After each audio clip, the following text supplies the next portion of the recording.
employed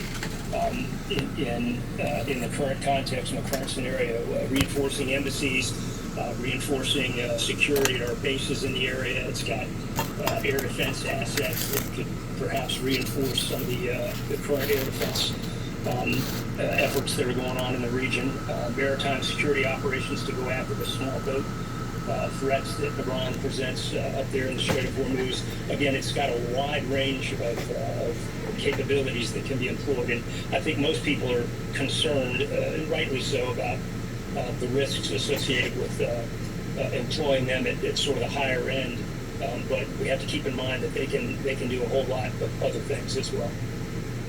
Yeah. Lieutenant General Sam Mundy, really appreciate all of this insight, and goes without saying, thank you so much for your service, sir. Thank you. Still to come on CNN Newsroom, the White House planning to deploy ICE agents to help the TSA amid massive call-outs. We're going to have the latest on how the partial government shutdown is affecting waits at some of America's airports.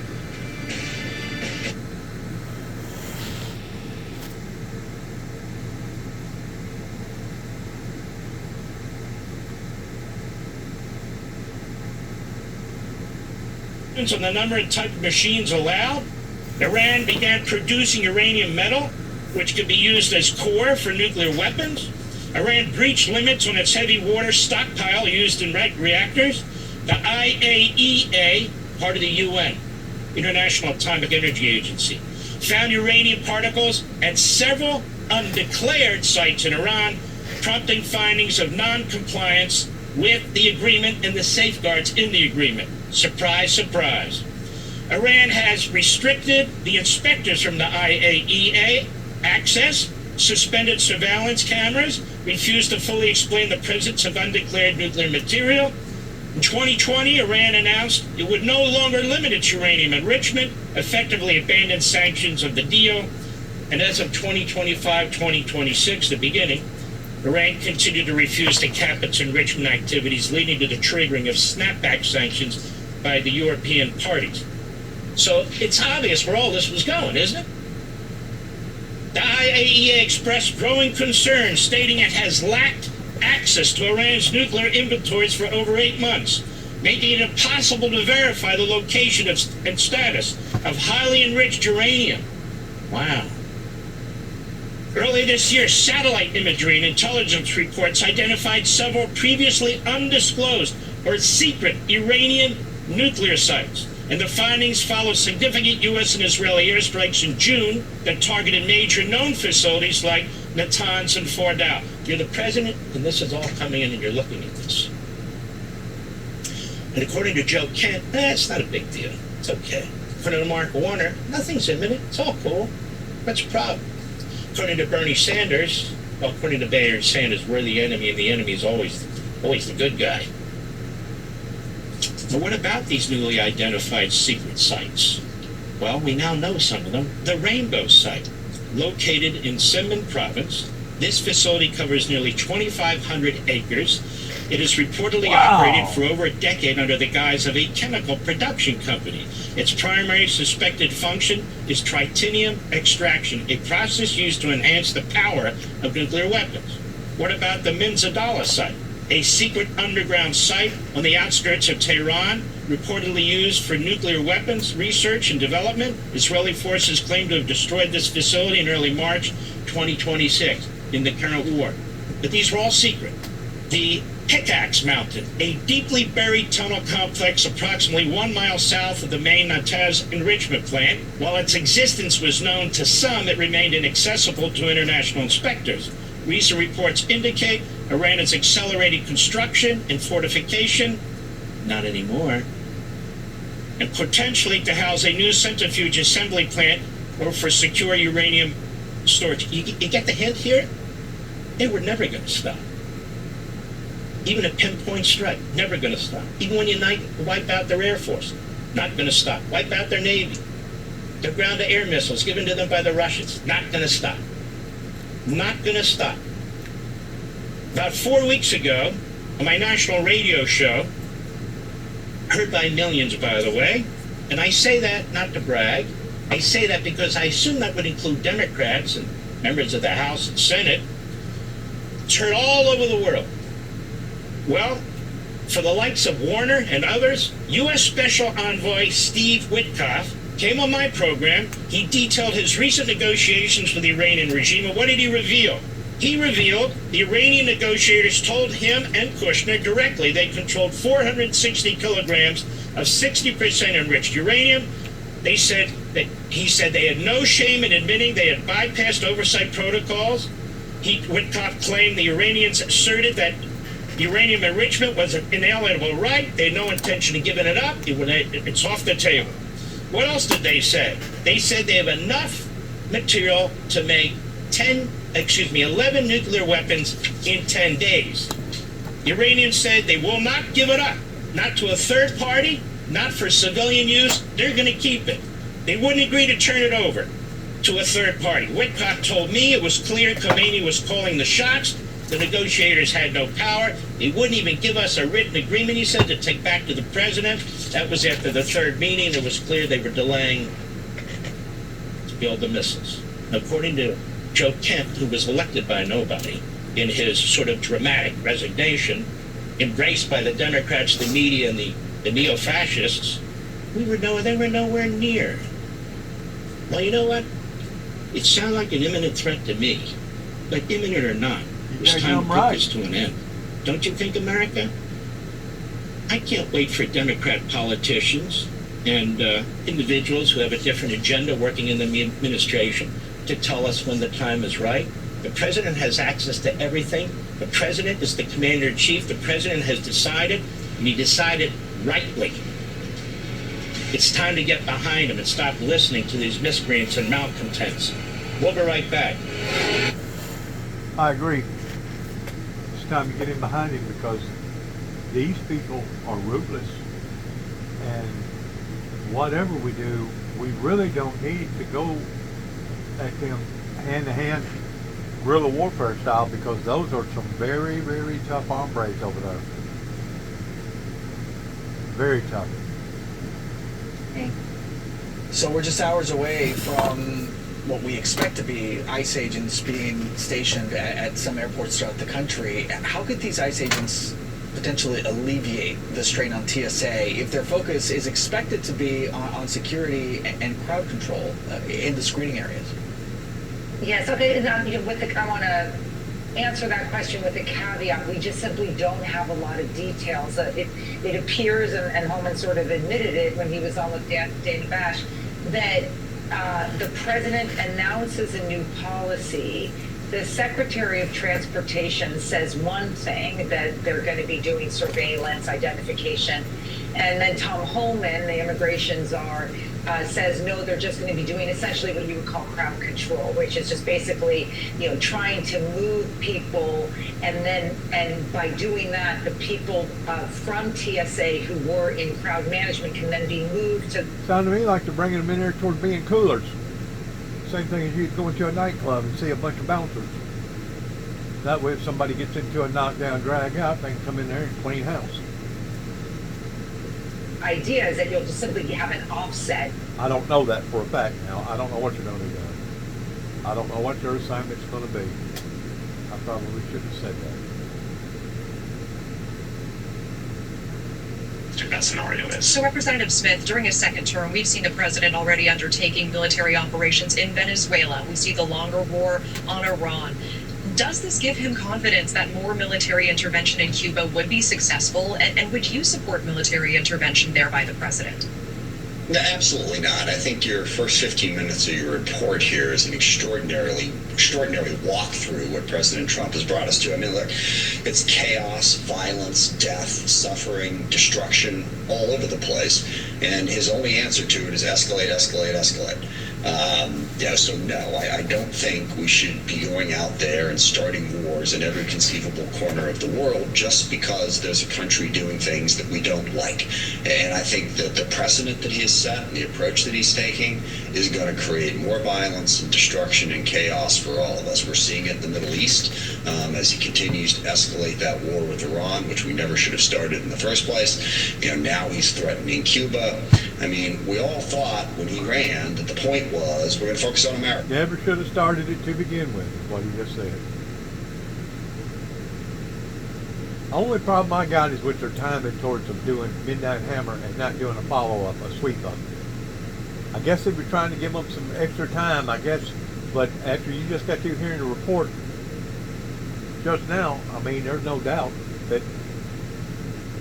whenever they swear to allegiance towards wanting to kill Americans and kill Israel, they mean it. These people mean it.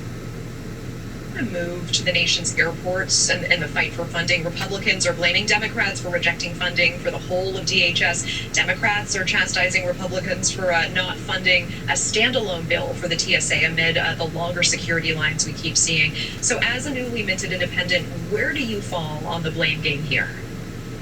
Well, The bad thing about that is that you got China, you got Russia, you got all these other countries that's sitting back and they're watching this. They're watching this type of dysfunctional chaos that's basically arisen over our own people not coming to agreement in what needs to be done for the betterment and the betterment of the American people.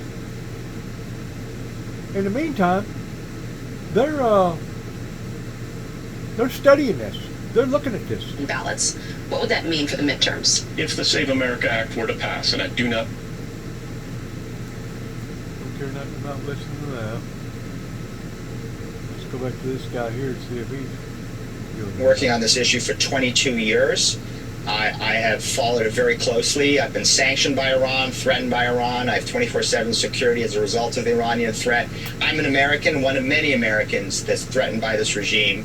And as you know, Mark, this regime has been killing, maiming, kidnapping, torturing Americans, thousands of Americans for 47 years. And finally, President Trump, the first president willing to do something about it. The president assesses the risk correctly.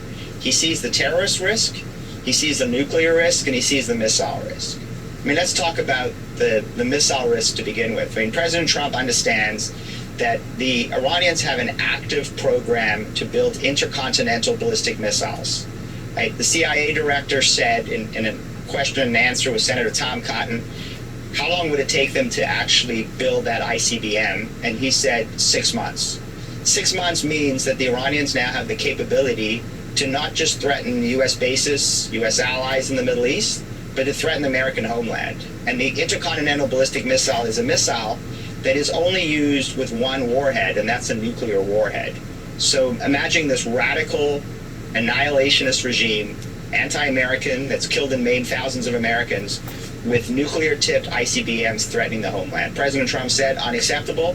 We got to go in and we got to destroy this missile program, and we got to make sure that they can never threaten the American homeland.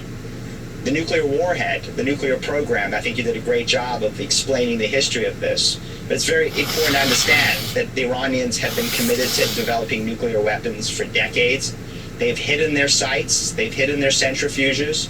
They had an active nuclear weapons program with dozens of nuclear weapons scientists working on how to actually build the warhead that you would affix to that ICBM so that you can actually threaten the United States.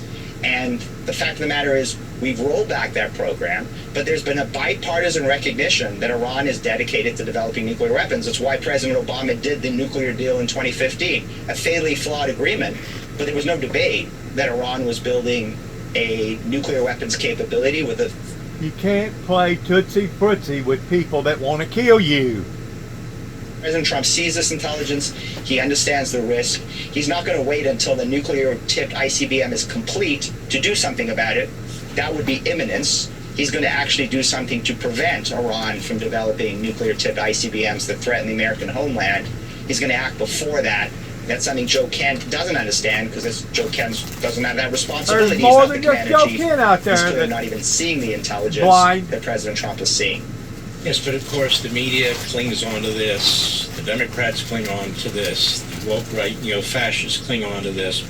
It's an amazing thing. When we come back, Mark Dubowitz, the other thing they keep claiming is that Israel dragged the United States into this war. The president said no. Netanyahu said, what, are you kidding me? Everybody with any responsibility says that is simply not the case. So it's an anti-Semitic trope. That's what they do. But isn't the evidence doesn't it demonstrate that that's not the case? For 47 years, who have they been attacking? When we come back, I want to talk to you about this. We'll be right back. Keep in mind, we're dealing with the citizens of planet Earth that sat idly by and watched what went on with Israel being attacked by Hamas. And over 2/3 of all your universities and colleges sided with Hamas. Sided with Hamas after watching what they've done towards basically going in and slaughtering them poor people. You have groups of people out there that obviously don't understand danger at all. And it's kind of in the same type of arena. Most people, generally speaking, don't want to have nothing to do with lawmen because they walk too straight of a line and they feel like that they don't need somebody snooping into their business, right? But yet no, 9 out of 10, almost 10 out of 10, you let them same people get in trouble and one of the first things they want to do is dial 911 and call for the lawmen to come and take care of their problem. So we're basically dealing with a bunch of hypocrisy over here in America to the degree that people really don't, and I'm not saying everybody, but a great deal of them truly don't understand the depth of seriousness that this all entails. National power grid completely collapsed yesterday, deepening a humanitarian crisis that's increasingly becoming a matter of life or death for Cubans. Think hospitals without power, food running out, families struggling every day to survive. Under this U.S.-imposed oil blockade, which has cut off all shipments of fuel to the island, life is becoming dangerously precarious for the Cuban people. Yesterday's blackout is the second nationwide power outage just this week and the third this month. The Trump administration continues to threaten the Cuban regime, but everyone on the island is paying a heavy price. Here's Cuba's deputy foreign minister responding to Trump on NBC's Meet the Press today. Our military is always prepared, and in fact it is preparing these days for the possibility of military aggression. We would be naive if looking at what's happening around the world, we would not do that. But we truly hope that it doesn't occur. We don't see why it would have to occur, and we find no justification whatsoever. Why would the government of the United States force its country to take military action against a neighboring country like Cuba? And joining us is MS Now contributor Paula Ramos. She's the author of Defectors, The Rise of Latino Far Right and What It Means for America. Paula, it's great to have you back on the show. Thank you. For being here. Thank you, of course. So I think, most Americans have a pretty deep, or surface level, actually, I would say, understanding, but a solid understanding of the fact that there has been an embargo in place for decades. Right. What I'm not so sure in everyday conversation they understand is the deep impact of this specific oil blockade. Yeah. Do you see, as you speak to people, particularly in South Florida, that the humanitarian aspect of this, the life or death stakes there, are coming through?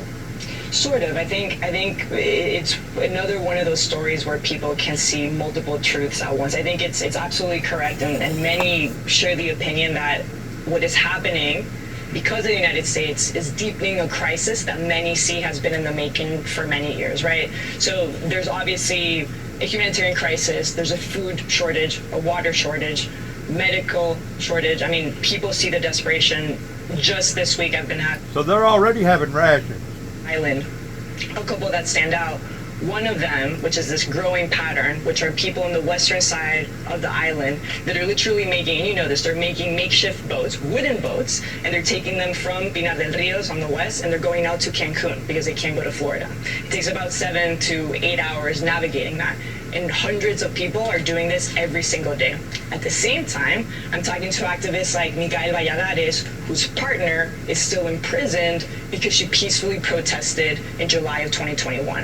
And so I think what a lot of Cuban exiles see is, yes, a crisis that is 100% exacerbated by the United States government, but that is also the making of a Cuban regime that started with a very promising revolution, rooted in social justice, rooted in, I think, elements that people have to give Fidel Castro credit for in terms of what they did for racial inequality, but a regime that then turned into a repressive, totalitarian machine, where there is absolutely no freedom of press, no freedom of association, where the criminal code of conduct literally prohibits dissent.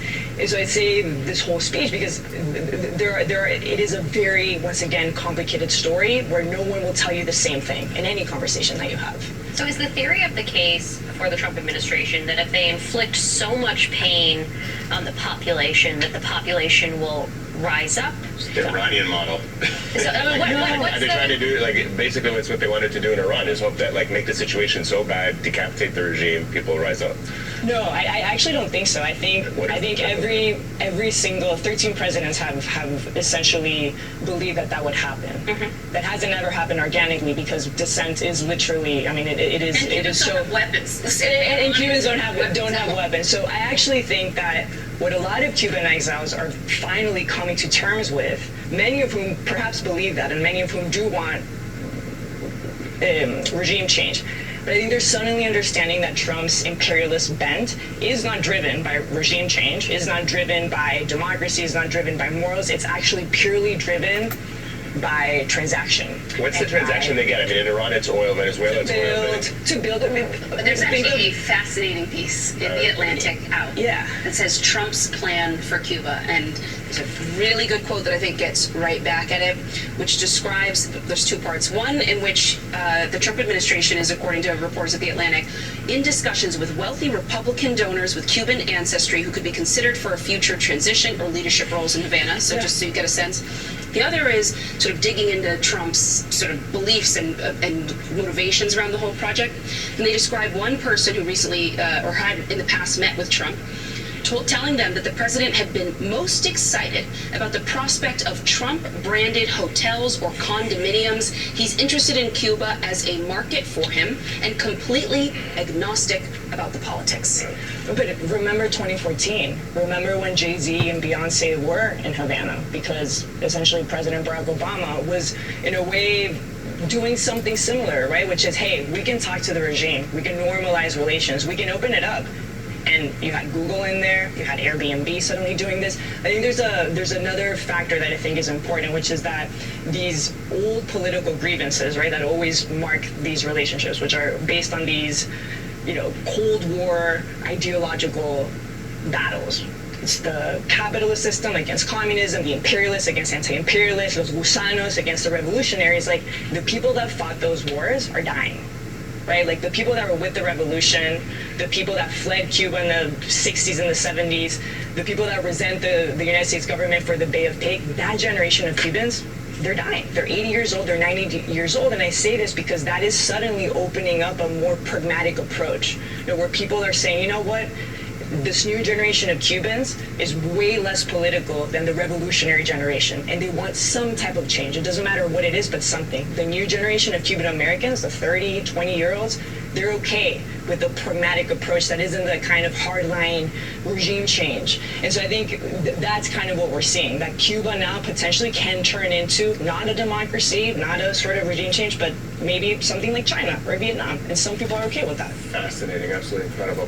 Don't go anywhere, we've got another block with you. When we come back, we are going to talk to you about a wild story in the New York Times about a friend of Donald Trump who reportedly called ICE on his ex-girlfriend in the middle of a custody battle. We're going to tell you about that next. Different, huh? I don't have no comment, because I don't know that much about Cuba. A view of Islam and a view of the afterlife. And to advance that, they need to bring back the hidden imam, the hidden Mahdi. And to do so, they need to destroy Israel. And to do so, they need to end America's role And that's why America is the great Satan, and that's why Israel is the little Satan, and that's why this regime with nuclear weapons and intercontinental ballistic missiles to deliver them is not a regime that we could ever trust not to use the most deadly weapons against us. And I'll just finish with this. Even if they never drop the nuclear bomb on New York or Washington, the fact that they have nuclear weapons would allow them to build up a massive arsenal of missiles, of ballistic missiles, of cruise missiles, and intercontinental ballistic missiles. And they could use just those conventional missiles to destroy Israel, to destroy the UAE, to destroy Saudi Arabia, and to drive the United States out of the Middle East and control the world's oil resources and the global economy. And that would make them a severe threat to U.S. interests and to the interests of our allies. Excellent. You're right. It's a kamikaze government. That's what it is. It's a kamikaze regime. Take everybody down with them, and that's just the way it is. But they won't be able to do it anymore. Mark Dubowitz, fantastic. Thank you, my friend. God bless you. Thank you, Mark. Appreciate it.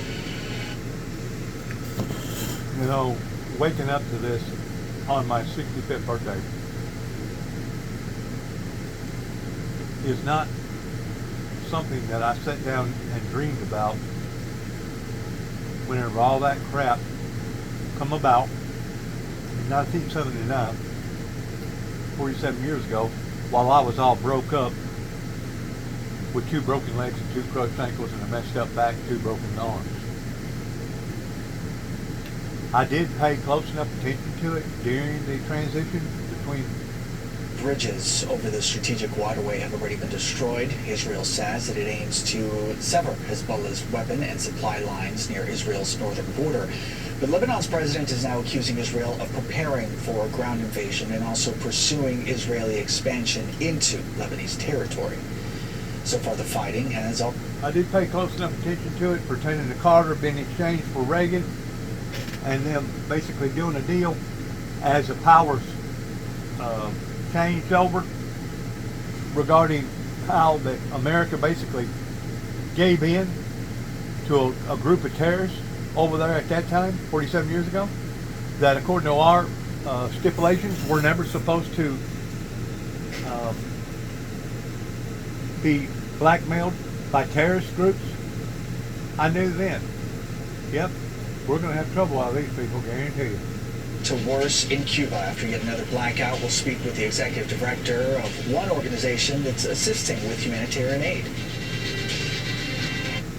Like I said, I don't know enough about the Cuba ordeal other than the fact that God showed me several years ago in the year 2007 up in Kentucky that there was going to be major massive electrical disturbances because of the power draining supply, because of the old grids, because of the sun,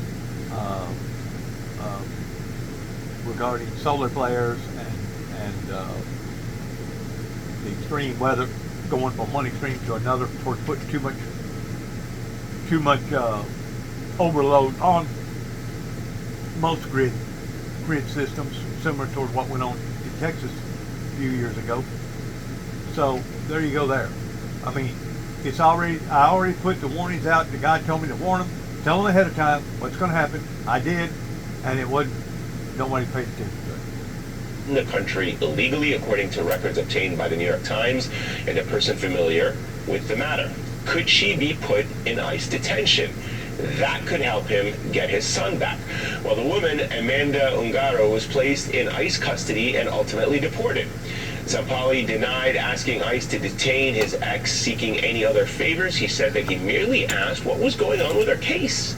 Paula Ramos is back with us. An incredible reporting that would suggest an unbelievable abuse of power, that somebody close to the Trump world would be able just to call ICE and unleash ICE on a woman. And for their part, I believe the Homeland Security Department in the New York Times article said she was subject to those deportation proceedings. Right, that it would have perhaps it would have happened. But still, I mean, I think it exposes, what else can we say, right? It Right. exposes that there is, of course, a level of corruption where you can literally weaponize DHS and ICE for a personal favor, right? Like that is happening. It exposes that, you know, the number one goal isn't necessarily securing the homeland, but it is in fact a machine that operates through resentment and grievances, and this is a perfect example. but more than anything, it shows you the type of person that Trump is and who he surrounds himself with. Right? And this, to me, says so much more about his character, that this man literally would deport his son's mother. Yeah. And that is one of Donald Trump's like buddies. So that's what I'm like. Again, I'm not surprised, but like that's who he is friends with. Those type of men. How common do you think this kind of thing is, even from people who are not best buddies with the president? That there are Americans out there, I mean, there have been anecdotes about this, certainly. There are Americans out there who are weaponizing our deportation industrial complex against people whom they don't like, neighbors they might have arguments with, workers they don't want to pay, things like that. Certainly, it seems like there's the potential for a lot of abuse along those lines. How common is it? Do we know? I don't know. So I from my reporting, I don't know, but I believe, you know, we've heard all anecdotally, you know, the people that are in the restaurants that are saying, hey, you're speaking in Spanish, I'm gonna call ICE. You know, your neighbor that doesn't like, you know, the other person because he's brown. And I think the racial profiling, all the existing policies that are in place feed into that type of racism, and it feeds into that type of xenophobia, and it allows those type of folks to be empowered. But I don't know how often it's actually happening, but I do know that it's those type of people feel empowered for a good reason. One person that we featured on our show who raised some of these questions was a woman named Bruna Ferreira, and she is the mom of Caroline Levitt's nephew. And she was detained when she was on her way to pick up her son. I want to play some of our conversation with her. The more that I look at all of the coincidence, you know, like how they knew that I was leaving to pick up Michael from school, how they knew my address. My address is not, nobody knows my address. My mother hasn't been to where I live for this exact reason. So the vehicle that I was driving was not registered under my name. That apartment lease is not under my name. So it leads me to believe, how can someone know where I am, exactly where I'm going? You know, it just doesn't make any sense. It doesn't make any sense. Do you think there are people who are talking to their lawyers, reviewing some of their cases, wondering if they have made an enemy in this administration, if there's another part to their story and to their family's experience? I would imagine. You know, I think what we do know is that this is an administration that truly operates by creating fear, by creating anxiety, uncertainty, by really creating the conditions so that it is so unbearable, you know, for these families to live in a dignified way. So nothing that you expose surprised me, unfortunately. Okay. We can hear her opinion.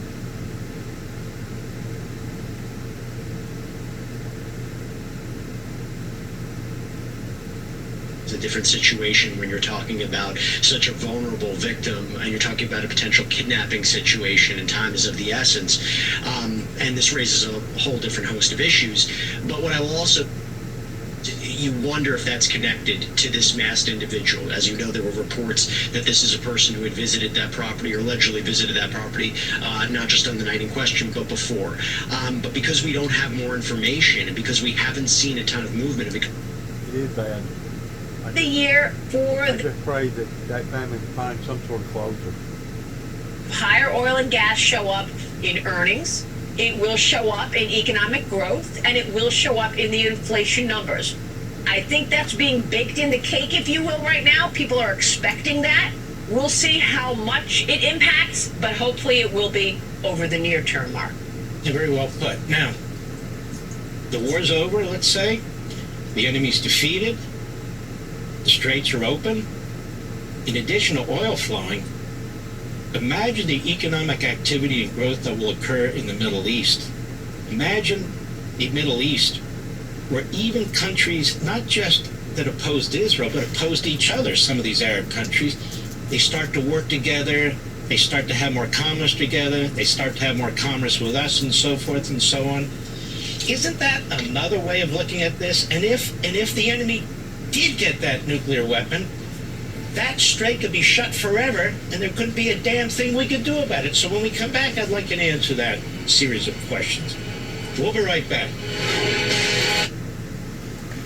It could be shut down forever. And we get something like 38% of all our fertilizer from there. Plastics, other types of stuff that created there, I mean, it would be an impact. It would be a very, very hard impact onto the world. As you said, it's hard to believe that they're able to sustain this for as long as they have. This has now been going on for more than 60 years. And we got your message right now to both stakeholding governments here. What is your message, however, to the people in Cuba, especially those who may be on the verge of feeling forgotten? Well, my heart goes out to them. They don't deserve this. Nobody deserves this type of punishment.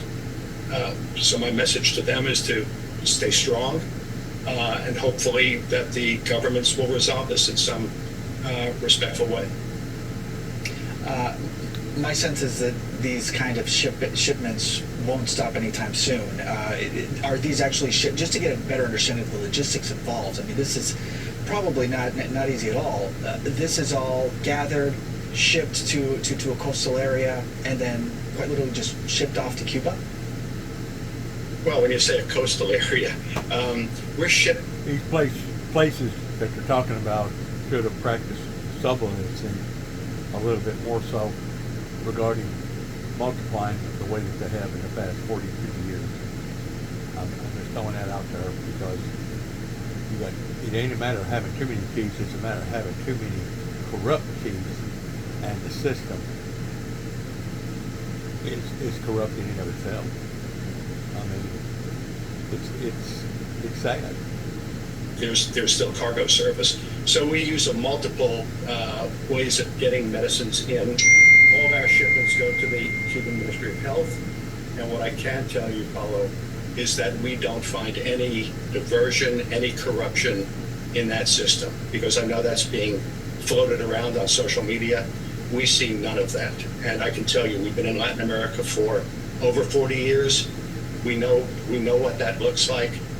I can tell you that the Cuban Ministry of Health is not involved in any type of diversion whatsoever.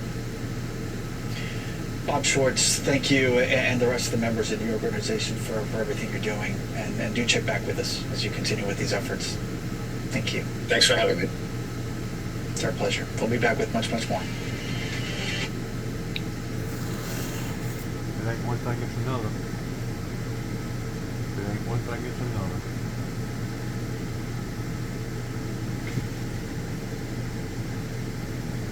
Extremely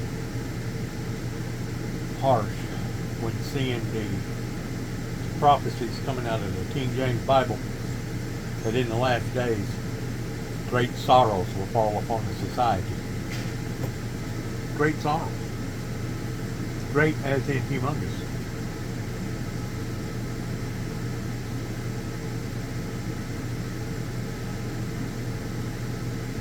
I'm just afraid we ain't seen nothing yet. I'm just afraid that we ain't even come close to getting in the thick of this. The way it's going right now, give it another 6 weeks.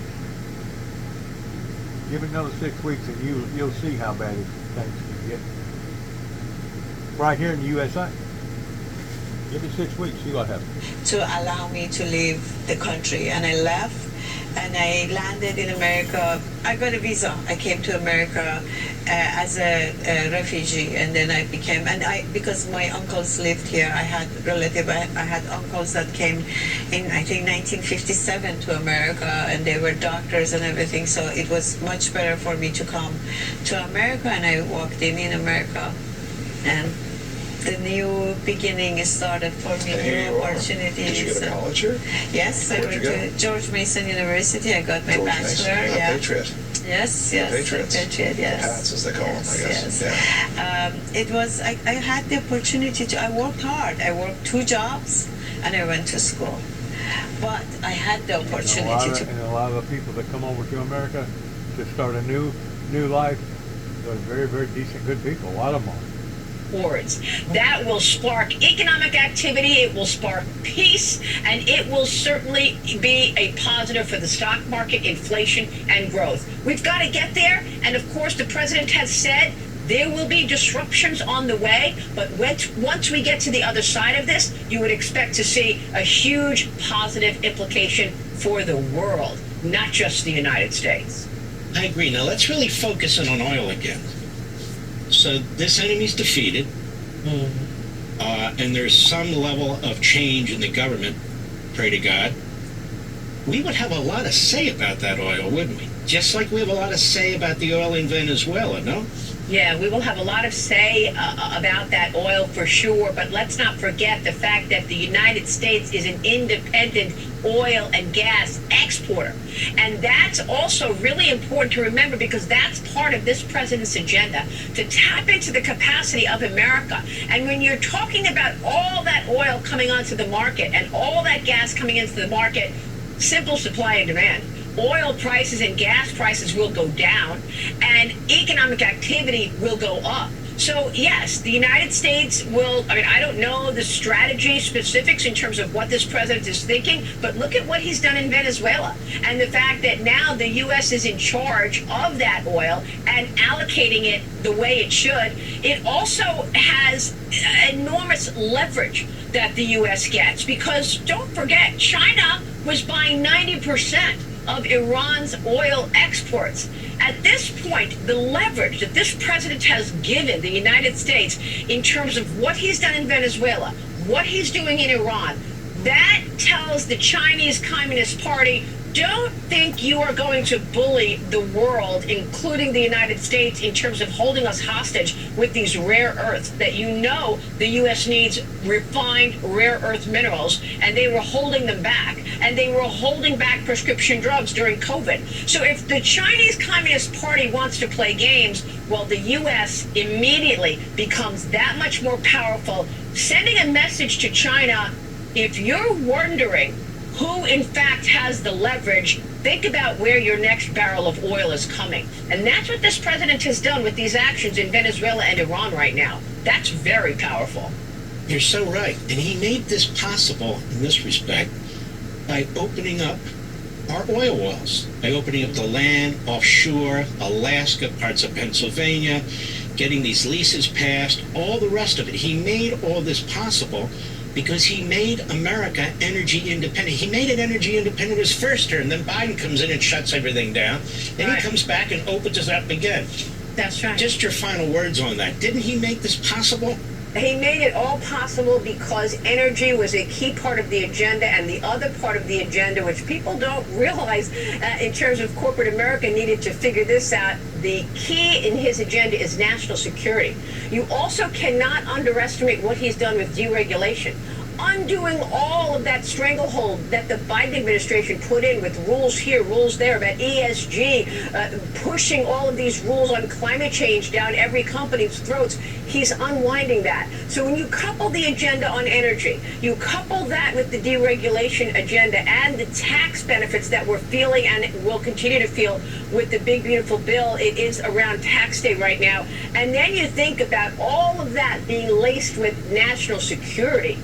That's why you're seeing so much money move into defense. That's why you're seeing corporate America finally get the memo. Oh, maybe I will move my supply chains out of communist China, because it's not just about being cheap, having cheap labor. It's about protecting and ensuring safety for this country. That's what the agenda is about, and that's what he's done. Well, America, now you know why she's a superstar. She won't tell you that. I'll tell you that. And she's absolutely fantastic. Maria Bartiromo, God bless you, my friend. Take care of yourself. Thank you, Mark. God bless you. We'll be right back. Yeah, but whenever you get to talking about environmental crises, you don't have to be all that educated to realize that something's going on pertaining to the world regarding, for the past 10 years, we have broke all-time records. Like, this is March 22nd, 2026. If I'm not mistaken, there was like a total of 200 records broken yesterday. That it's never gotten this hot, this quick, this much over here in America. And we're seeing records being broken all over the world. So until there is an actual movement to help to break the cycle of being dependent upon oil, crude oil, or natural gas, we're only going to make things harder for ourselves. Too many scientists, too many meteorologists, too many people like Al Gore, too many people like myself has pointed out what we're doing to ourselves. We got our aqueducts drying up below our feet, especially out towards Las Vegas and going through Texas, parts of New Mexico and Arizona. We've got, I could go over a whole issue of things that are related around what's happening right now. We got to go. Saltwater that's coming in and contaminating wells and contaminating things going inland like 70 miles. We got problems right now with losing water supply somewhere between South America and down towards Memphis, going into Louisiana. We've got Lake Mead just drying up, pertaining to what are we going to do whenever it comes time to no longer generate the energy that they're generating out there pertaining to the Hoover Dam. What are we going to do then? We got other places that's almost bursting at the seams, so we're fixing to break the levees. Or better than that, recently Hawaii just got through getting over 50 inches of rain, and now they've got a dam fixing to breach, or they think that it could be. Listen, folks, there's always two sides to the coin. We must stop and evaluate what we're doing to ourselves and what we're doing to the planet, and most importantly, what we're doing to God in causing this type of atmospheric